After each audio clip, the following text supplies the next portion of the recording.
Bonjour, nous allons aujourd'hui apprendre comment intégrer le framework Bootstrap sur Laravel. Okay?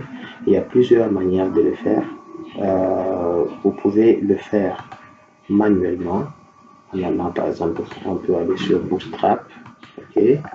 Bootstrap, par exemple, je vais aller sur Bootstrap. Bootstrap 5. Ok.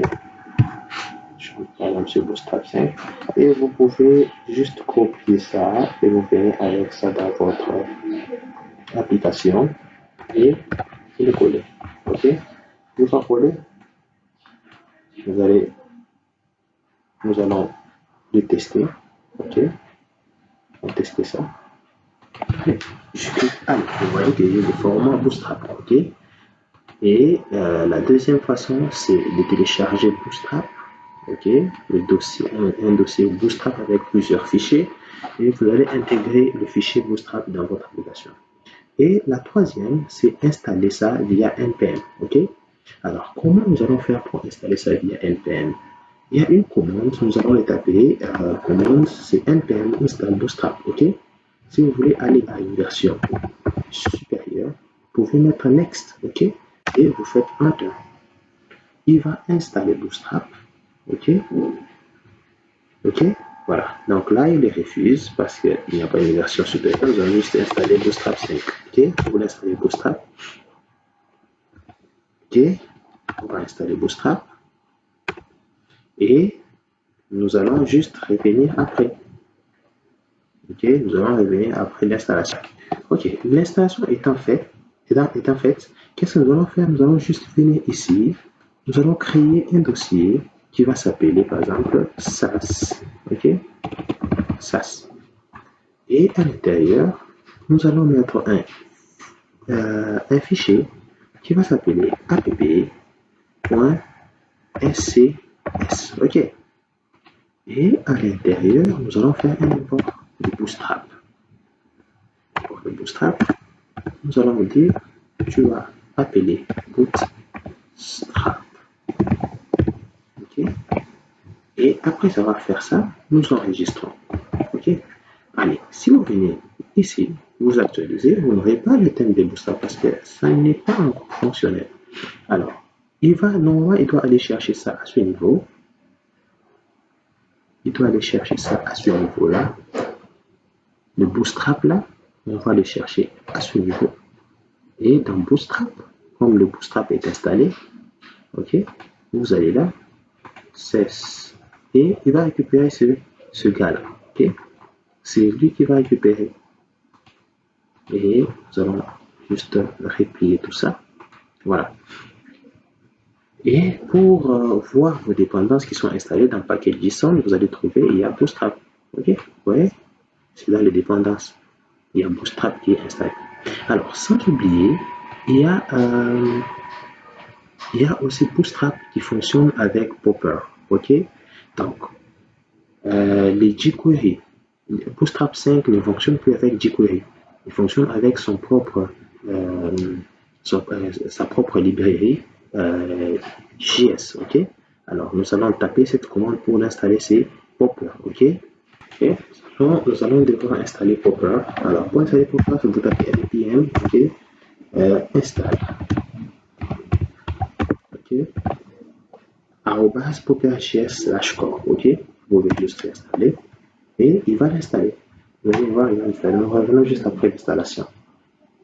Ok, l'installation est en fait. Allez, vous allez maintenant au niveau des dépendances. Vous allez voir que Popper est installé, c'est la version 2.11.0. Ok, et Bootstrap, c'est la version 1.5.1.3. Ok, d'accord. Après avoir installé ça, ce que nous allons faire, c'est d'aller au niveau de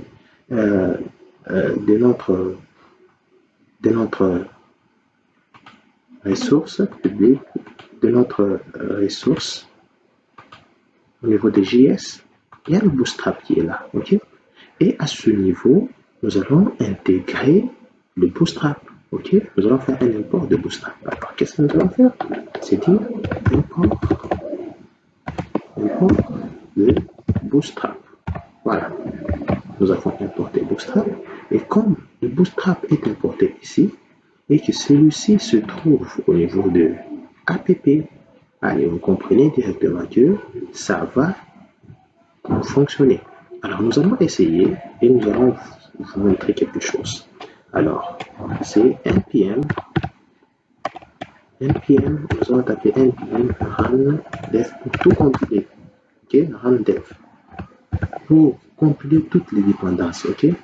Pour ça, vous pouvez taper run watch. Vous pouvez taper ça comme ça. Et on va essayer de compiler ça. Je reviens après la compilation pour... Ok, la compilation est là, c'est déjà fait. Alors, nous avons compilé les deux fichiers. Nous avons compilé les fichiers app et les fichiers CSS. Ok? Alors, nous allons tester notre code si ça passe. Ok? Allez, on va essayer. Allez, vous voyez que ça ne passe pas. Pourquoi est-ce que ça ne passe pas? Nous allons aller dans le dossier, plutôt dans le fichier Webpack. Ok? Et dans ce fichier Webpack, nous allons ajouter quelque chose. Nous allons installer quelque chose, ajouter quelque chose, c'est un point, ok, disons SAS. Et SAS, nous le retrouvons dans ressources, ok. Nous allons dans SAS, ok. Et nous prenons ce gars-là. Nous allons le compiler. Nous allons le compiler dans public, ok. Public slash CSS, ok. Alors, là, nous devons enlever ça. Allez, si je dois le recompiler, je vais couper ça. Et puis, je vais faire un match encore. Ok. Donc, il me recompile tout ce que j'ai fait là. Ok. Vous voyez qu'il est en train d'ajouter le SAS dans mon projet. Et il va encore me demander de recompiler encore une seconde fois. Pour qu'on teste si ça va marcher. Maintenant, allez, on y va. On va attendre la compilation. Et on va essayer maintenant. Ok, il nous sort certaines erreurs que nous allons résoudre tout de suite. Voilà, l'erreur c'est pas Bootstrap, mais c'est Bootstrap au niveau du fichier app.sas. Alors, nous rentrons dans ce fichier-là, c'est ok, Bootstrap, ok. Nous vérifions aussi ici, c'est Bootstrap, c'est le revenu, et voilà, la compilation s'est bien passée, et nous allons essayer de voir si ça va marcher. Ok, jusqu'à maintenant, ça n'a pas encore fonctionné. Nous allons checker tout ça. Ok, nous allons réessayer. Nous pouvons réactualiser la page. Ici. Allez, le lien c'est Laravel. Je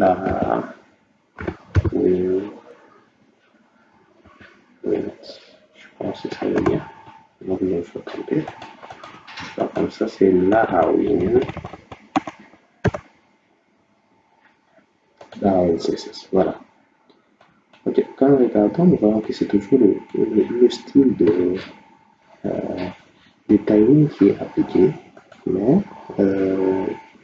attendez, nous allons partir d'abord sur le contenu, sur le Bootstrap.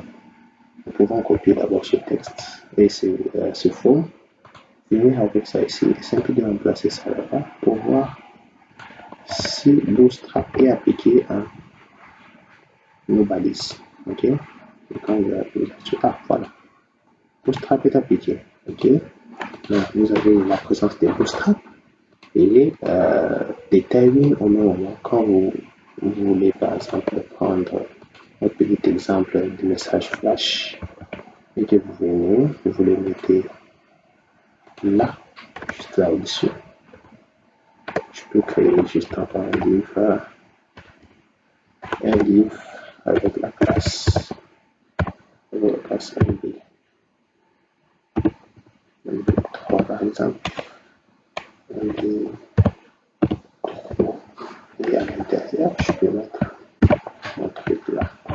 Et nous allons voir si ça va appliquer notre bootstrap et notre tailwind aussi. Voilà.